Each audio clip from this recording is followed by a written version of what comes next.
ജ്യോതികയുടെ കുറെ സംഭവങ്ങൾ, അതായത് വിജയുടെ കൂടെയുള്ള ആ സംഭവം, പിന്നെ മൊഴി, അതായത് സംസാരം ഇല്ല പക്ഷെ ഫുൾ ആക്ഷൻ ആയിരുന്നു അന്ന്. അതുമായിട്ട് ആർക്ക് ചെയ്യാൻ പറ്റൂലായിരുന്നു.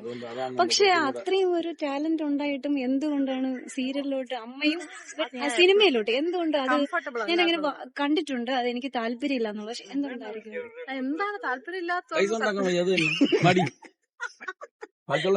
രക്ഷപ്പെട്ടു പോയത് അങ്ങനെയല്ല, എല്ലാരും മറ്റേത് ക്യാമറ ഞാനും മാത്രമേ ഉള്ളൂ, അപ്പൊ ഞാൻ കുറെ കൂടെ കംഫർട്ടബിൾ ആണ്. മറ്റേത് ഞാൻ കംഫർട്ടബിൾ അല്ല അത്ര. പക്ഷെ ആ സമയത്ത് ഓഫറൊക്കെ വന്നിട്ടുണ്ടായിരുന്നു ഇതുപോലെ ഈ ഇതിന് മുന്നേ ഇപ്പൊ അമ്മയൊക്കെ ഫീൽഡിൽ ഉള്ളത് കൊണ്ട് ഇതിന് മുന്നേ ഓഫേഴ്സ് വന്നിട്ടുണ്ട്. പക്ഷെ അത്രയ്ക്കുള്ള കഴിവൊന്നും എനിക്കില്ല. അപ്പൊ അർജുൻ ചേട്ടൻ എപ്പോഴെങ്കിലും പറഞ്ഞിട്ടുണ്ടോ അങ്ങനെ ചെയ്യാൻ വേണ്ടിട്ട്? അർജുൻ ചേട്ടൻ നീ ചെയ്യുന്നും പറയില്ല, ചെയ്യണ്ടെന്നും പറയില്ല, അങ്ങനത്തെ ഒരു ആളാ. ഇഷ്ടമുണ്ടെങ്കിൽ ചെയ്യും, ഇഷ്ടമില്ലെങ്കിൽ ചെയ്യണ്ട. അങ്ങനെ നിർബന്ധിച്ചല്ലോ ഒരു കാര്യം ചെയ്യുന്നത്. ഞാൻ ചെയ്യുമെന്ന് പോയിട്ട് പുള്ളി കംഫർട്ടബിൾ അല്ലായിരുന്നു എന്ത് ചെയ്യണ്ടെന്ന് പറയുന്നത്. ആ സമയത്ത് ചെയ്യുന്നതിൽ ഏറ്റവും എല്ലാവരും ഭയങ്കര ബെറ്റർ ആയിട്ടെന്ന് പറഞ്ഞുകൊണ്ടിരുന്നത് ചേച്ചി തന്നെയായിരുന്നു. കാരണം ഭയങ്കര ലിപ്സിങ്ക് ആയിരുന്നു, പ്രത്യേകിച്ചും ജ്യോതികയുടെ ചെയ്തിട്ടുള്ളത്. നമ്മളാരും മറന്നിട്ടില്ല അത്. അപ്പൊ ചേട്ടന്റെ പുച്ഛം കാരണമാണോന്ന് എനിക്കൊരു ഡൗട്ട് പോകുന്നത്. കേരളത്തിൽ താമസിക്കുന്ന അങ്ങനെ ഒരുപാട് ആൾക്കാരുണ്ട്.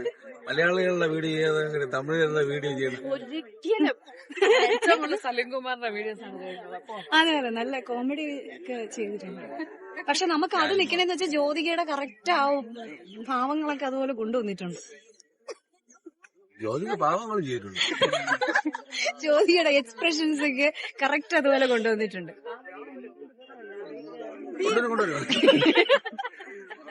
അപ്പൊ ചിലരൊക്കെന്ന് വെച്ച് കഴിഞ്ഞാല് അതൊരു എൻട്രി ആയിട്ടാണ് കാണുന്നത്. ഞാൻ സിനിമയിലോട്ടോ സീരിയലിലേക്ക് കയറാൻ വേണ്ടിട്ടോ അങ്ങനെയൊക്കെ അത്രേ ഉദ്ദേശമുള്ളൂ. സിനിമയിലോട്ടുള്ള എൻട്രി ആയിട്ടൊന്നും കണ്ടില്ല. എനിക്ക് ഫോളോവേഴ്സ് ഒക്കെ ബിൽഡ് ചെയ്തെടുക്കണമായിരുന്നു. സൗഭാഗ്യ വെങ്കടേഷ് പണ്ട് സെർച്ച് ചെയ്യുമ്പോൾ വെറ്ററേൻഡർ മാത്രമേ വരുവുള്ളായിരുന്നു.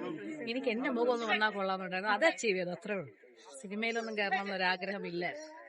സിനിമയിൽ ഓഫർ വന്നാലും ഇനി മുന്നേ വരാത്ത ഓഫർ ഒന്നും ഇപ്പൊ വയസ്സായില്ല.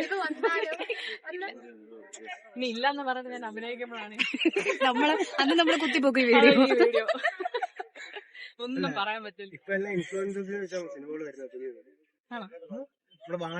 റൊമാൻസ് ഉണ്ടായിരുന്നോ? അല്ല, അത് ഞാൻ കണ്ടില്ല. വാഴ